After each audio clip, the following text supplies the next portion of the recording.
Hey, Dr. Tom Hansen here, the Play Big Academy in Tampa, Florida. I want to share a little bit more about my continued adventures into the mind and the brain and how things work and how it can then, with a deeper understanding of what's going on, you can make better choices in terms of how to help yourself and others. So here's another way of saying some of the things I've been talking about lately.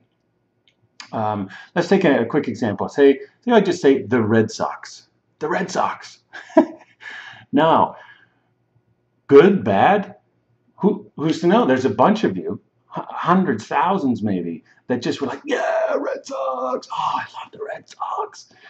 And a lot of people that were just like, oh, I can't believe he's talking about the Red Sox. And you might have already turned this off.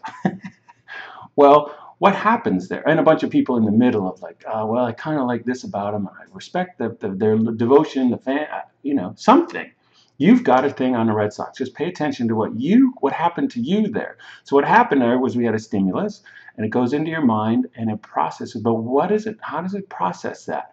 What is it? Well, it's going back to your previous experience with the Red Sox.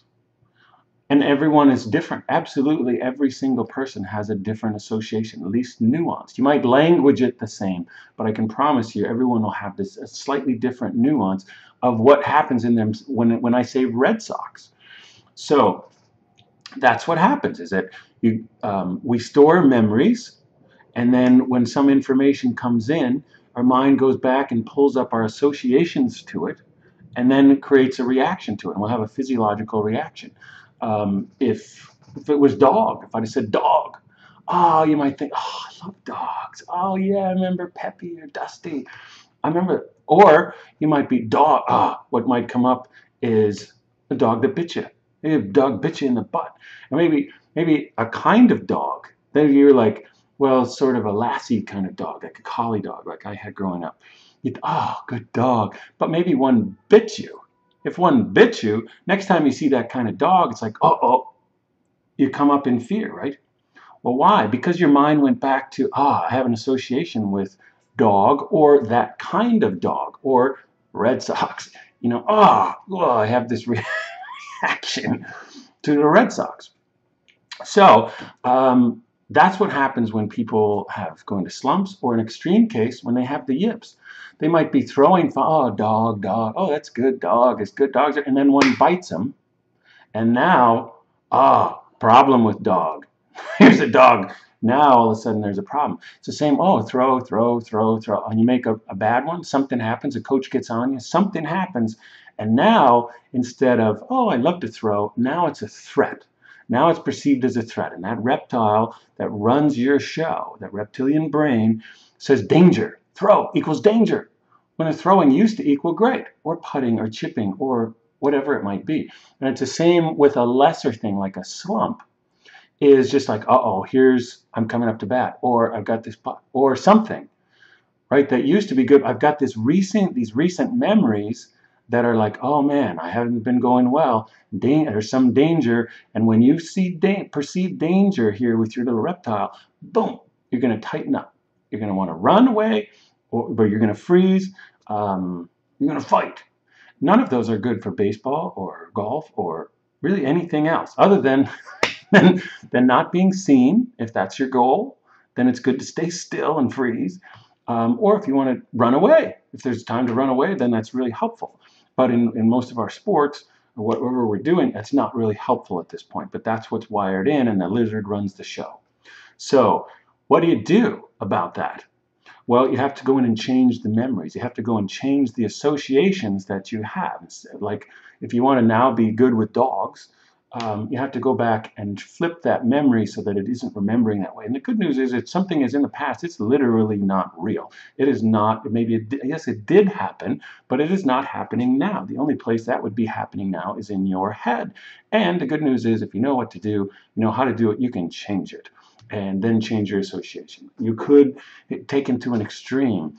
I know that I have the power to have you associate something different with the Red Sox, but let's not do that, because it takes away a lot of the fun of sport. You either love them or hate them. They're that kind of thing, and that's great. One of the things we love about sports. But if you have an experience like a throwing or a hitting or a pitching or a putting or some other experience that you really would like to change, that now let's talk. So you can see where most people in sports psychology, oh, you need a good routine, a pre-pitch routine or pre-something routine.